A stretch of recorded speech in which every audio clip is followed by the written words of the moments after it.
Hi, my name is Shery Reichert, and I'm the CEO of Exceptional Events and Entertainment. I'm here today because Lisa and Laura would like me to speak to you about what they feel is very important in the entertainment industry. I'll leave it to Lisa to ask me questions, and hopefully this might help you in your career.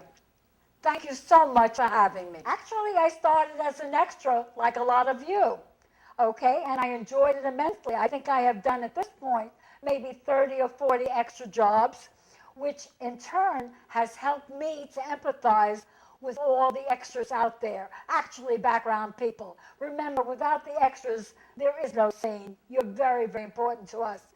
And because of that, this is why I want to tell my tale. I have had 3 cancers. Right now, I'm working on my 3rd. I have had breast cancer, I have had melanoma, and now I have colon cancer. And today, I'm very thankful to say I just had my very, very last treatment, and hopefully it will be my last, because I feel that once you go through this, you can overcome any obstacle in your life. And there should be no obstacles. It's just something that everybody has to go through as to whether you're a talent or not, whether you want to be a star, whether you want to be a singer, dancer, whatever. There are always obstacles and rejections of which you have to overcome. That's my tale. I was a dancer, I was a singer, and then I was an actress, actually. Today, I'm lucky if I can walk, let alone dance. But it's very important to have that rhythm in life, and I miss it. I really do. We had a lot of fun during the dancing age. I am 83 years of old, so of course I've been through a lot of things. I was in Fiddler on the Roof. I played Grandma Seidel. And the reason they picked me as Grandma Seidel is because I could scream the loudest. So that was a lot of fun. Grandma Seidel, as you remember, was the lady that came back from the dead. That was me. I did How to Succeed in Business. That was another musical that I did. There were so many, I can't remember them right now. But all the background stuff that I did in the theater has helped me to empathize with everybody in the industry as well. I know what they're going. I'll tell you a funny thing about Miami Vice. When Miami Vice first started, they had their production office at the Alexander Hotel. And Laurie Wyman and Cheryl were the casting directors at that time. And they needed somebody to be a homeless and drunk type of woman. Well, I got myself a brown garbage bag, and I put liquor in there. I also doused myself with liquor. I put black on my teeth. I had scraggly hair, and I went to this big fancy hotel as this homeless druggy lady, and they wouldn't let me in. And they wouldn't let me in because, unfortunately for them, I looked the part. Now, I called upstairs to Laurie, and I told them my plight, and all I could hear in the background was everybody clapping. Point being that you have to be in character, and boy, was I in character that day. I'll never forget that one. They finally let me up. That's a summer job.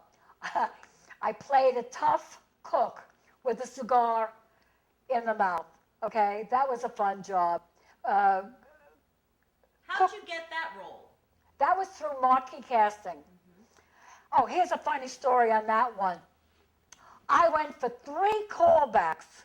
3, not just 1, not just 2, 3 callbacks. By that time, I couldn't care less. When they finally called me for the 3rd one, I said to the director, "Do I have this job?" And finally he says, "Yes, you do." You could see Summer Job in some of the places where they still have videos. I don't think it's on anything but the VCR. But it's called Summer Job if you ever want to take a look at it. And here's something for people to remember. When you go for a part, you must be that character, okay? Even if it means renting the costume. When I walked into the casting for summer job to play the part of a cook, one girl wore a white blouse and skirt. One girl had a white pantsuit. I had gone to a costume place and gotten this white chef's hat and a big long white apron. When I walked into that casting as a cook, there was nobody else that they could pick but me. The director saw me immediately and said, "That's the cook." That's what I mean by being in and staying in character. You have to look the part. I enjoy back of the scene instead of in front of the camera. I think I'm a natural to be in the office like a coach, like a coach, more than, somebody that's a casting director, to tell the people what to do when they go on a casting, how to possibly get the job, because if they get, when they get a part, choose the expression, I'm afraid I do have that kind of reputation, but truthfully, I don't mind that reputation. Yes, I am tough. Yes, I am strict, as the word go. When I tell somebody to do something, it would be something that I would do myself. I don't put people in a dangerous situation, or at least I certainly hope not. I pay the talent when a check comes in, even before it goes into the bank, because I know the talent is hungry out there and they need their check. I never hold it. If I get it, that money goes out. Okay, well, today in the modern world, everything is electronic. I'm on Miami Casting Networks. When a talent sends me their picture and the info sheet that I have sent them in order to have their profile, immediately we scan that picture and it goes into Miami Casting Networks. When a production or a casting agent calls me, for argument's sake, I'm looking for females 18 to 30, I send them everybody in that category with their pictures. They will then make their selections as to who they feel might be right for the job. Then it goes to the casting director. And that's how it's done, every single day. A talent goes on a casting to a casting director or a production company. She sees many, many people. From their talent, they or the client, in a lot of cases the client may even be on the set when they're doing the casting, will pick out of all the people they've seen the best of the group. The best of the group is then called for callbacks for another date and time. From the callbacks, he then the people that he wants for his shoot. That's how it's done all the time. In my case, they really don't have to stay in touch because I have them all online.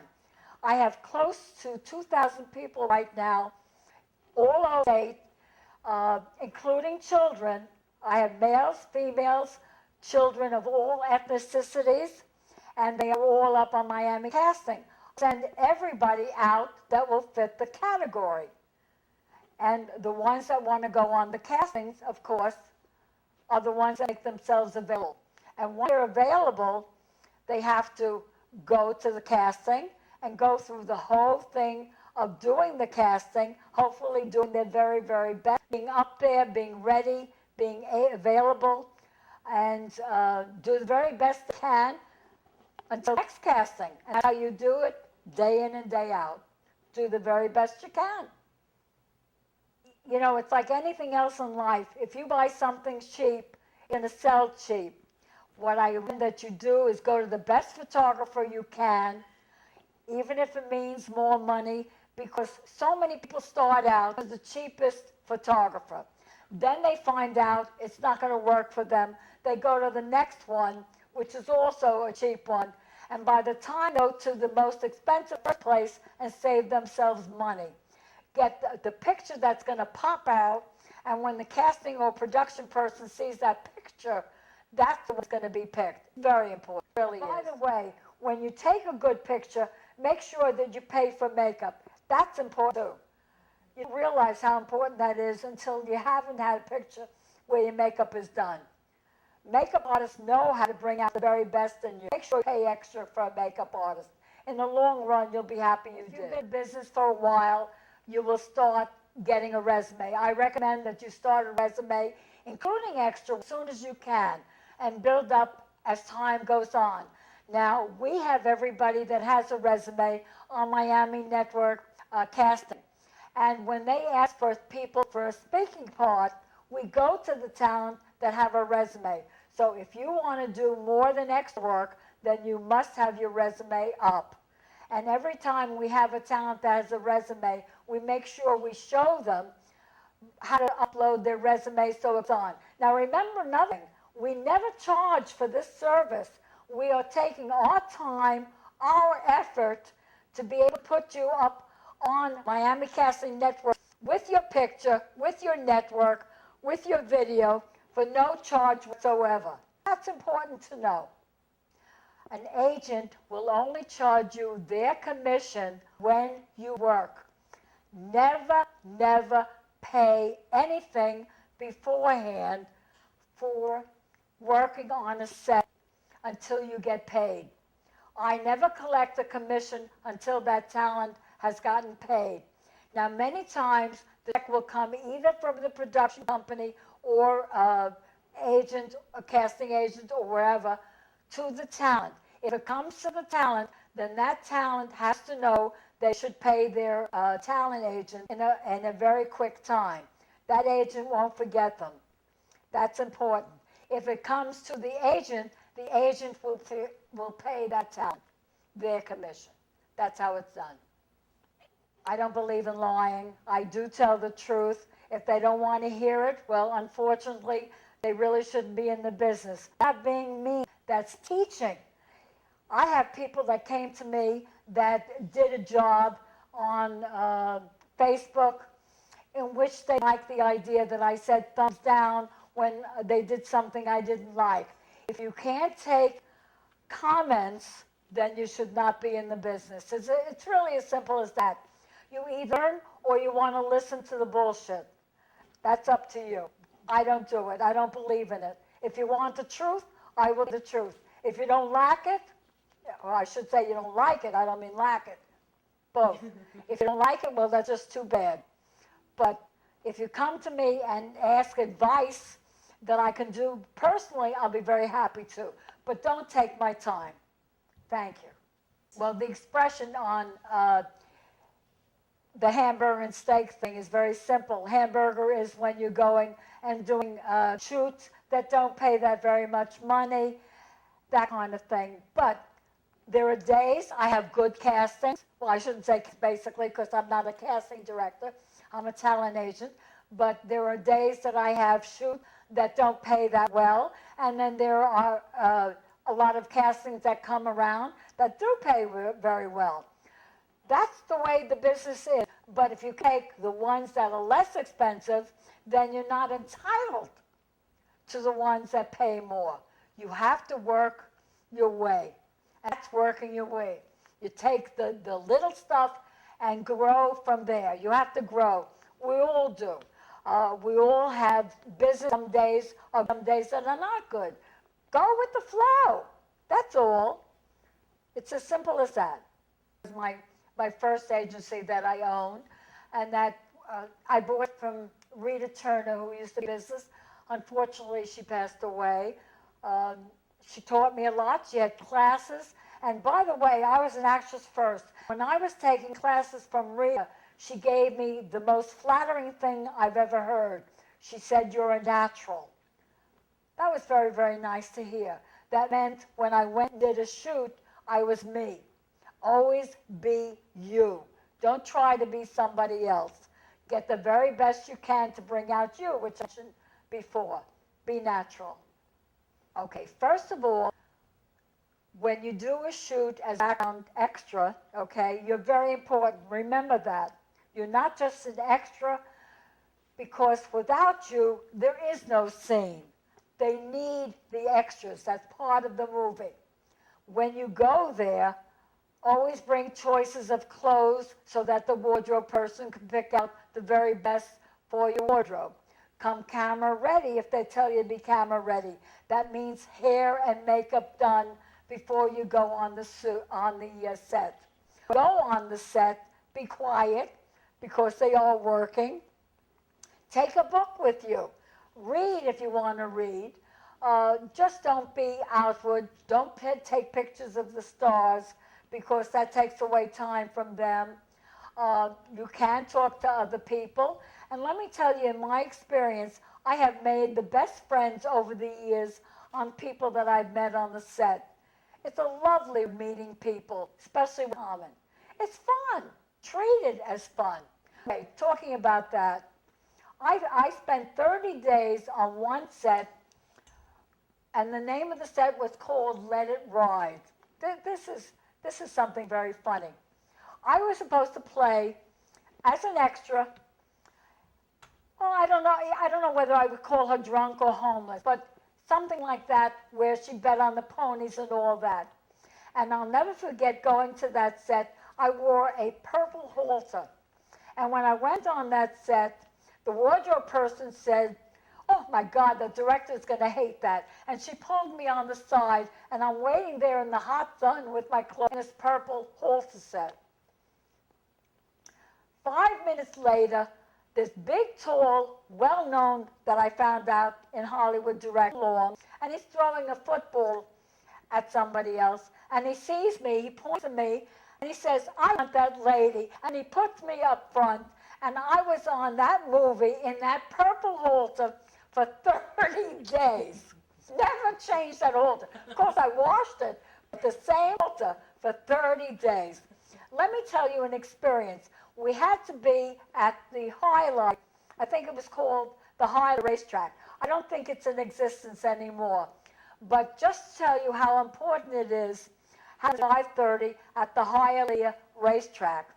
We got there at 5:30, and let me tell you something. There was nothing so beautiful that has stayed in my mind all these years of watching those horses being exercised, watching the flamingos out on the race course with the flamingos.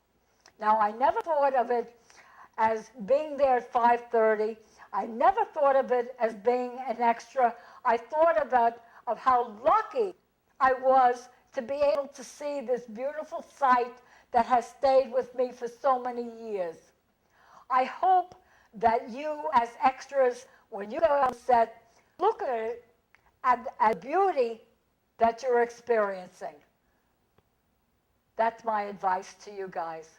I know that you go out and do these jobs because it comes from the heart. Like what I do comes from my heart.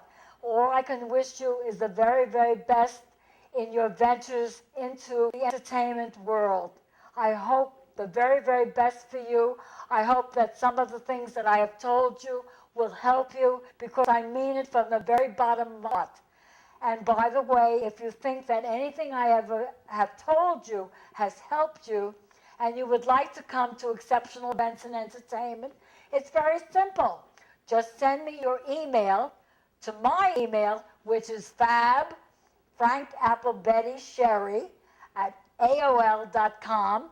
Send me your email address. I will forward you an info sheet, and we will go from there. Wishing you the very, very, very best. I thank you so much for listening.